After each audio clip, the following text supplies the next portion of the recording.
Hey everyone, good evening and welcome back to my another video. तो friends, कैसे हो आप लोग? उम्मीद करती हूँ कि आप सब अच्छे हैं, स्वस्थ हैं, मस्त और अपनी स्टडी में व्यस्त हैं। फ्रेंड्स, बहुत दिनों से जिस वैकेंसी का इंतजार था, फाइनली नोटिफिकेशन अनाउंस हो गया है और उम्मीद करती हूँ जितने भी सीरियस एस्पिरेंट हैं डिटेल नोटिफिकेशन पढ़ लिए होंगे तो आप सभी अवगत होंगे कि कितने बदलाव हुए हैं इस बार की नोटिफिकेशन में। यानी यूपीपीसीएस की भर्ती से बहुत सारे छात्रों को उम्मीद है और जिस तरीके से आरओ की भर्ती हाईकोर्ट में फंसी है, जिन मुद्दों पे, जिन पॉइंट्स पे, सबको ये उम्मीद थी कि इस बार जो नोटिफिकेशन आएगा उसमें वो सारे बदलाव देखने को मिलेंगे, बट ऐसा कुछ हुआ नहीं। तो क्या है डिटेल नोटिफिकेशन? जिन लोगों ने नहीं पढ़ा है इस वीडियो को पूरा देखिएगा। हम डिस्कस करने वाले हैं स्पेशली उस पॉइंट पे जिसपे उम्मीद ये लगा रहे थे हम लोग कि नहीं, उन सारे पॉइंट्स पे आयोग संज्ञान लेगा और उसमें बदलाव करेगा। जो भी उचित बदलाव होंगे वो बदलाव करेगा आयोग और उसके बाद ही नोटिफिकेशन आएगा। शायद इसी वजह से नोटिफिकेशन डिले हो रहा है, बट क्या कुछ हुआ है इस वीडियो में डिटेल में डिस्कस करने वाले, क्योंकि एज ए एस्पिरेंट ना बहुत मेहनत करते हैं हम लोग, सालों साल वक्त देते हैं इस भर्ती को और लास्ट में जब चीजें किस्मत पे चली जाती है ना तो बड़ा तकलीफ होता है। क्योंकि किस्मत अगर इतनी अच्छी होती तो हम लोग भी बहुत अमीर घर में पैदा हुए होते, बहुत बड़े बिजनेसमैन होते हम लोगों के फैमिली वाले, कोई यहाँ पे सरकारी नौकरी के पीछे हम लोग नहीं भाग रहे होते और अपने जीवन का बहुमूल्य समय नहीं गंवा रहे होते। तो क्या कुछ उम्मीद थी और क्या हुआ है वो डिस्कस करेंगे आगे इस वीडियो में। सो फ्रेंड, अभी शाम के 5 बजे हैं और चलते हैं टाइपिंग कंप्लीट कर लेते हैं। टाइपिंग का टाइम हमारा फिक्स है क्योंकि बहुत समय दिया है हमने टाइपिंग के लिए और टाइपिंग की वजह से कमी नहीं होनी चाहिए अपने एग्ज़ाम में, मार्क्स में। और टाइपिंग में बहुत सारे ऐसे एस्पिरेंट हैं ना जो 50 नंबर में से 49 नंबर लेके आते हैं। तो थोड़ी सी टेंशन तो हमें हो रही है, थोड़ी घबराहट हो रही है क्योंकि हमें उन एस्पिरेंट्स को बीट करना है। और इस बार फॉर्म ज़्यादा नहीं पड़े हैं, इससे ये बात समझ आती है कि इस बार ज़्यादातर सीरियस एस्पिरेंट्स ही फॉर्म फिलअप किए हैं क्योंकि फ़ीस भी बहुत ज़्यादा थी और सिलेबस में भी बहुत बड़ा बदलाव देखने को मिला। तो इस वजह से तो अभी चलते हैं, थोड़ा सा बेसिक अपडेट कर लेते हैं क्योंकि बेसिक अगर अपडेट नहीं करते हैं ना तो थोड़ी सी स्पीड हमारी स्लो हो जाती है। ये चीज़ मैंने फील किया है।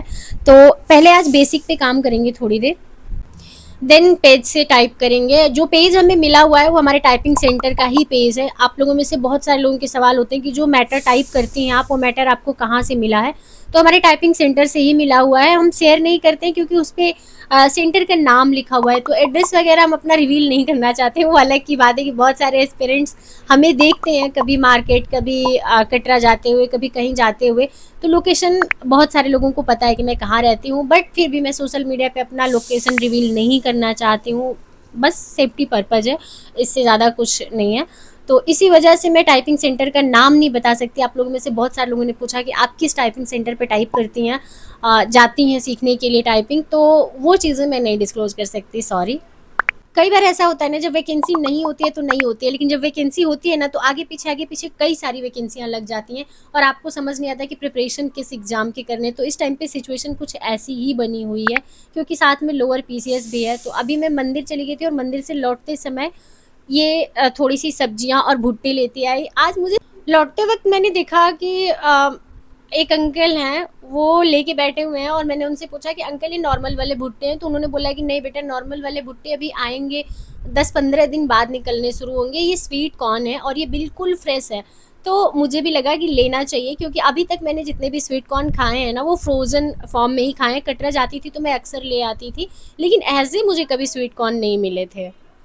और साथ में आम भी लेते आए थे। वैसे आज हम हरी सब्जी भी ले आए थे, लेकिन डिनर में बनाए थे मसालेदार ही सब्जी क्योंकि पता नहीं क्यों मसालों से मेरा नेक्स्ट लेवल का प्रेम है भाई। हम मसालेदार खाने बहुत पसंद करते हैं और एक दिन से ज़्यादा हम प्लेन खाना नहीं खा सकते हैं, चाहे हरी सब्जी हो चाहे कुछ भी हो।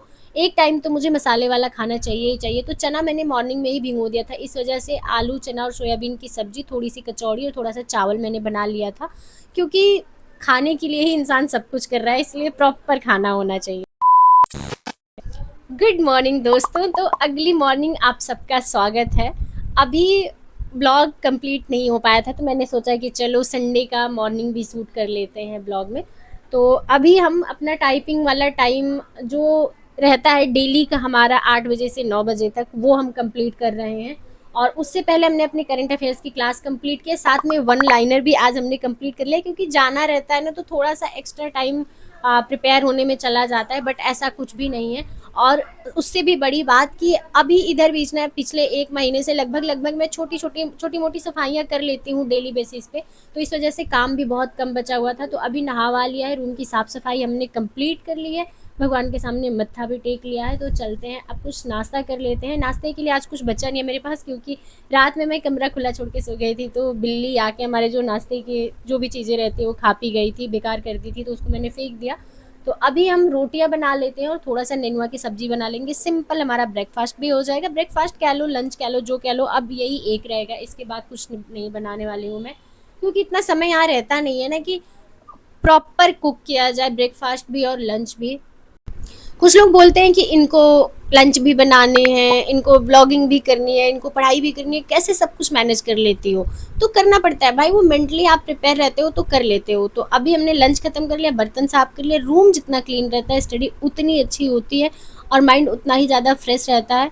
तो सारे काम खत्म करने के बाद आ गए हैं स्टडी करने के लिए। और आज इस बार का संडे मुझे संडे की तरह नहीं लगा, क्योंकि अक्सर हमारा संडे पूरी साफ सफाई में जाता था। मैं क्या करती थी, पूरे वीक साफ सफाई बहुत अच्छे से नहीं करती थी, बस नॉर्मल झाड़ू पोछा कर लिया करती थी, और संडे के दिन प्रॉपर कपड़े धुलना, प्रॉपर रूम की साफ सफाई करना करती थी, तो पूरा दिन हमारा चला जाता था और शाम होते होते इतना ज़्यादा थक जाती थी कि पढ़ाई करने का मन नहीं करता था। बट मैंने थोड़ा सा इस बार चेंज किया था और पर डे बेसिस पे मैंने सफाई करनी शुरू कर दी थी, जिसकी वजह से आज का पूरा दिन मेरा बचा हुआ है। मुझे बहुत पॉजिटिव फीलिंग है और मैं जो छोटे मोटे बदलाव करती हूँ आप लोगों के साथ शेयर जरूर करती हूँ। तो दोस्तों, बात कर लेते हैं यूपी पीसीएस प्रीलिम्स का जो नोटिफिकेशन आया है। उम्मीद करती हूँ कि आप सबने पढ़ा होगा और आपको प्रीलिम्स की डेट तो बहुत पहले से पता थी, लेकिन नोटिफिकेशन इस बार बहुत लेट हो रहा था। तो हम लोग ये कयास लगा रहे थे, एज ए एस्पिरेंट मैं अपनी बात बता रही हूँ, मुझे ये लग रहा था कि टाइम से एस्पिरेंट वॉइस रेस करते रहते हैं फाइनल कट ऑफ को लेके, कि जब भी रिजल्ट अनाउंस हो फाइनल कट ऑफ जारी कर दिया जाए साथ में ही, ताकि किसी को ये संशय न रहे कि कितने नंबर पाके हम बाहर और कितने नंबर वाला सिलेक्टेड है। सबको ये क्लैरिटी रहे कि नहीं कितने नंबर पे सिलेक्शन हुआ है।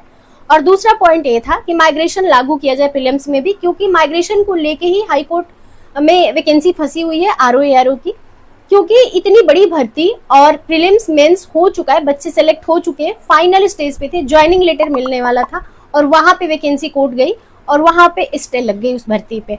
तो आप समझ सकते हैं कितने बच्चों का जीवन प्रभावित होगा उससे, अगर फैसला एस्पिरेंट के हित में आ जाता है, एस्पिरेंट के पक्ष में आ जाता है तो। और उन बच्चों की क्या गलती जो सेलेक्ट हुए हैं प्रीलिम्स में, भले उनके कम मार्क्स रहे होंगे, उनका सिलेक्शन हो गया, अनरिजर्व कैटेगरी के बच्चों की बात कर रही हूँ, लेकिन मेंस में तो उन्होंने अच्छे परफॉर्म किए होंगे तब जाकर के वो सिलेक्ट हुए हैं। और उनकी भी क्या गलती है जो प्रीलिम्स में ज्यादा नंबर पाके भी अनरिजर्व कैटेगरी से ज्यादा नंबर पाके भी बाहर हो गए, तो उनकी क्या गलती थी? क्या कैटेगरी सर्टिफिकेट लगाना कोई पाप है? अगर है तो भाई आप संशोधन कर दो, हटा दो। क्यों ईडब्ल्यूएस दे रहे हो, क्यों ओबीसी का बेनिफिट दे रहे हो, मत दो।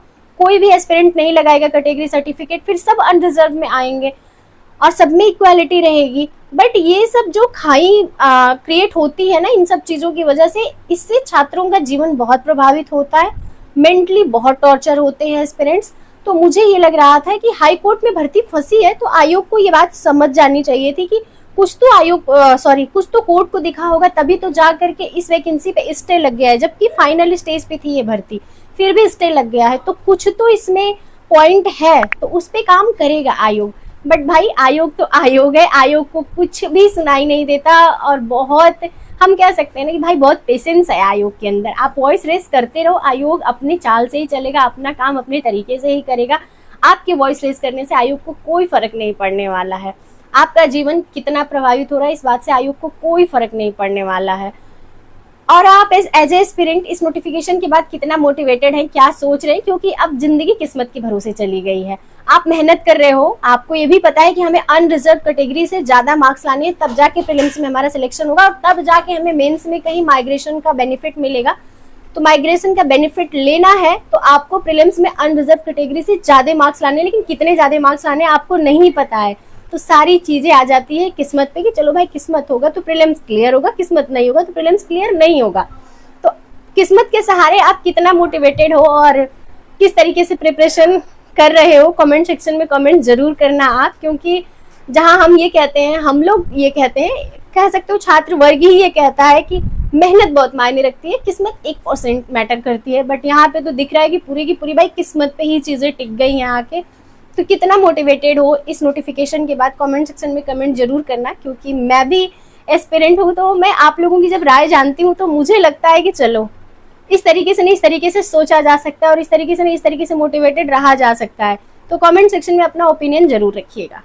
अभी तक हमने जितने भी यूपी स्पेशल कवर किए थे वो सारे के सारे आप कह सकते हो कि नोट्स मैंने नहीं बनाए थे, बुक में ही अंडरलाइन करके हाइलाइटर से हाईलाइट करके कवर किए थे, और ऑनलाइन वीडियोज के थ्रू हमने कवर किया था। लेकिन थोड़ा सा शॉर्ट नोट्स भी प्रिपेयर कर लेंगे ताकि एग्जाम के टाइम में रिवीजन करने में आसानी रहे। वैसे यूपी स्पेशल आप मान के चलो कि 50-50 हमारा कवर हो चुका है।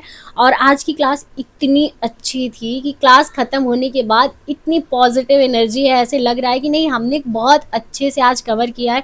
किसी किसी दिन इतने घिसे पिटे क्वेश्चंस होते हैं ना कि लगता है कि टाइम वेस्ट हो गया, ये तो करना नहीं था, ये तो सब कुछ मुझे आ रहा था।